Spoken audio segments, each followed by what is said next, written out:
warahmatullahi wabarakatuh.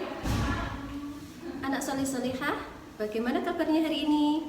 Semoga kita semua dalam keadaan sehat dan tetap dalam lindungan Allah Subhanahu wa Ta'ala. Amin. Pada kesempatan kali ini kita akan belajar pelajaran BTA. Kali ini kita akan mempelajari tentang menyambung huruf hijaiyah. Di kelas 1 kita sudah belajar tentang huruf-huruf hijaiyah. Masih ingat kan anak-anak? Nah, untuk memperkuat ingatan kita, mari kita ulang bersama-sama beberapa huruf hijaiyah.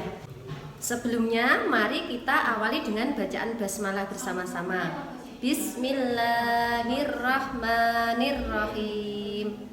Huruf hijaiyah: alif, ba, ta, sa, jim, ha, kha, dal, zal, ra, zain, sin, shin, sad, dad, ta, za, ain, ghain, fa, qaf, kaf, lam, mim, nun, waw, ha, hamzah, ya. Nah, sudah ingat kan? Sekarang kita akan membahas tentang menyambung huruf hijaiyah.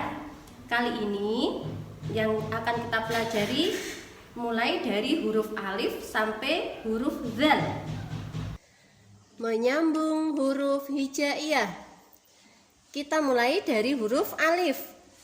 Ini alif ketika sendirian ya, huruf aslinya. Nah, huruf alif ini bisa nanti berada di awal kalimat, di tengah, dan di akhir. Ketika di awal, huruf alif tidak bisa menyambung ke huruf depannya. Jadi tandanya seperti ini bentuknya ya. Alif ada titik-titiknya. Ini artinya tidak bisa menyambung ke huruf setelahnya. Contohnya ini, abun, alif tidak bisa menyambung ke huruf ba. Huruf alif ketika di tengah ada garis-garis putus sebelumnya, ini artinya huruf sebelumnya bisa menyambung ke huruf alif, tapi ke huruf sesudahnya tidak bisa menyambung. Contohnya ini, alif ketika berada di tengah. Kemudian alif ketika berada di akhir. Ini sama seperti yang di sini tadi ya, tidak bisa menyambung huruf sebelumnya. Dan di sini tidak ada huruf lagi karena huruf alif berada di akhir. Kita lanjutkan ke huruf ba, ta, sa. Ini dikumpulkan karena bentuknya sama. Yang membedakan hanya titiknya. Huruf ba ketika berada di awal, bentuknya seperti ini. Contohnya ini, di sini ba berada di awal. Ketika ba berada di tengah, bentuknya seperti ini. Contohnya ini, ba berada di tengah. Kemudian ba berada di akhir. Ini bentuknya, contohnya ini. Terus kemudian kita lanjutkan ya, langsung huruf jim, ha, kha. Ini juga bentuknya sama, yang membedakan hanya titiknya. Huruf jim ketika berada di awal, bentuknya seperti ini, agak berubah. Contohnya ini, seperti ini. Jika digandengkan, disambungkan ke huruf setelahnya. Kemudian jim ketika di tengah kalimat, seperti ini bentuknya, bisa menyambung huruf sebelumnya dan sesudahnya. Contohnya di sini ini, jim di tengah. Kemudian jim berada di akhir. Ini bentuknya hampir sama dengan bentuk aslinya, seperti ini. Hanya ini ada sambungan dari huruf sebelumnya. Paham ya? Kita lanjutkan ke huruf dal, zal. Dal dengan zal ini bentuknya sama. Hanya saja dal tidak ada titiknya, zal ada titiknya.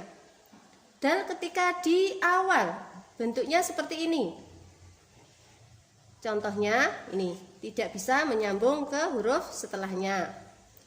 Dan ketika dal berada di tengah, ini bisa menyambung dengan huruf sebelumnya, tapi tidak bisa menyambung dengan huruf sesudahnya. Ini contohnya, dal di tengah. Ya, menyambung dengan huruf sebelumnya, tapi tidak bisa menyambung dengan huruf sesudahnya. Kemudian dal berada di akhir. Ini bisa menyambung dengan huruf sebelumnya. Contohnya seperti ini, dal berada di akhir. Sudah paham ya anak-anak? Nah, sekarang kalian bisa mencatat di buku tulis kalian masing-masing.